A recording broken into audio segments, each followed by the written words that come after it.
এই রাত্রে তুমি পাওয়া যাচ্ছ কেমন? ঘুমাইতাম না, রাত বাজে প্রায় 1:30টার কাছাকাছি। তোমার পায়ে হাত না দিলে আমার শান্তি লাগে না। পাওয়া হাত দিলে শান্তি লাগে না, এত রাত্রে পাও আতাই দিব। এই দুইটা পায়ের নিচে হলো স্ত্রীর জান্নাত। এই দুইটা পাওয়া নিছে। তাই স্বামীর সেবা করাটা, স্বামীর সেবা যত্ন করা, দেখে রাখা, তার সুখে দুঃখে পাশে থাকা, ওরে মেয়েদের। আর নিজের স্বামীরা খুশি রাখতে পারলে, একটা স্ত্রী যদি তার স্বামীকে খুশি রাখতে পারে তাহলে আল্লাহ খুশি হয়। তাই? হ্যাঁ। আর তুমি কি খুশি আছো কিনা এটা বলো। তোমার ভালোবাসাতে, তোমার ভালোবাসাতে আমি সত্যি কথা, তোমার ভালোবাসাতে অনেকটাই খুশি, আলহামদুলিল্লাহ অনেকটাই খুশি, অনেকটাই খুশি। আর তোমার মতো বউ পাওয়া কিন্তু আসলেই ভাগ্যের ব্যাপার। কারণ আমি প্রায় সময় দিই, তুমি আমার পাও ধরে আতাও, পাও ধরো, পাও টিপো।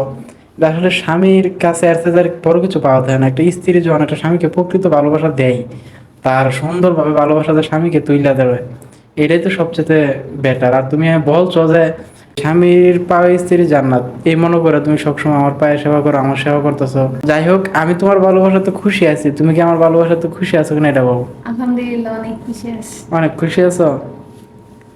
আসলে তুমি খুব ভাগ্যবান একটা মেয়ে, খুব লক্ষ্মী একটা মেয়ে। তোমার আমি সর্বোচ্চ ভালোবাসা আর দেওয়া আমি ভালো। অনেকটা ভাগ্যবতী তোমার মতো হাজবেন্ড পেয়ে। তাই? সত্যি? সত্যি।